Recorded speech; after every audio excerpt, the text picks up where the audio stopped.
దానికి ఇంకా అర్థమే లేదు. ఇవన్నీ కూడా కట్టుకథలు. తెలుగుదేశం నాయకులు కావాలని బురద కొట్టే పని. కానీ దీనికి నేను సంజాయిషి ఇచ్చినా కూడా అర్థమే లేదు.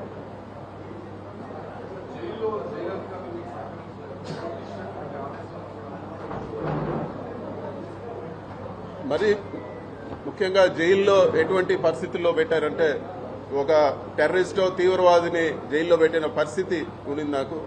నేను ఉన్నన్ని రోజులు కూడా ఒక పూర్తి బ్లాక్లో వేరే ఒక మనిషితో మాట్లాడే పరిస్థితి ఉండదు. కేవలం ఎప్పుడైనా ములాఖాతులు, వారానికి వచ్చిన ములాఖాతులు, లేకపోతే ఇంటికి 3 ఫోన్ కాల్ చేసుకోవచ్చు. ఆ 3 ఫోన్ కాల్ తప్పితే ఇంకొక మనిషితో మాట్లాడే పరిస్థితి కూడా ఉండేది కాదు. మొత్తం సీసీ కెమెరా నిఘా, ఎవరు చూస్తా ఉన్నారో ఆ సీసీ కెమెరాల్లో తెలియదు. విజయవాడలో కూడా ఆ సీసీ కెమెరాలో చూడగలుగుతారని చెప్పేవాళ్ళు.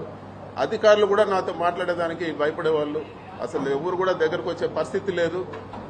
ఒక దారుణమైన పరిస్థితిలో జైల్లో పెట్టడం జరిగింది. ఒక ఏదో టెర్రరిస్టు పక్కన వాళ్ళతో మాట్లాడితే ఏదన్నా ఇబ్బంది వస్తుందనే పరిస్థితులు అక్కడ కల్పించడం జరిగింది. కానీ ఇవన్నీ కూడా ధైర్యంగా ఎదుర్కోవాలని డిసైడ్ అయినాం కాబట్టి ఇవన్నీ కూడా ఏకోసారి కూడా పట్టించుకున్న పరిస్థితి లేదు.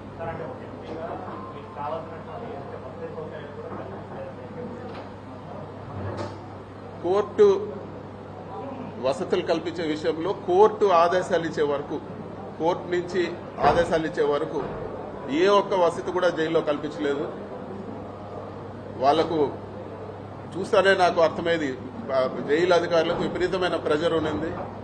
వాళ్ళు ఏ ఒక్క వసతి కూడా కోర్టు నుంచి ఆదేశాలు రాకుండా ఏ ఒక్కటి కూడా కల్పించలేదు. ఇవ్వాల్సిన బేసిక్ రిక్వైర్మెంట్ కూడా అవన్నీ కూడా వచ్చిన ఫస్ట్ కోర్టు ఆర్డర్ వచ్చే వారం 10 రోజుల వరకు అస్సలు ఏ ఒక్క సహకారం కూడా లేదు.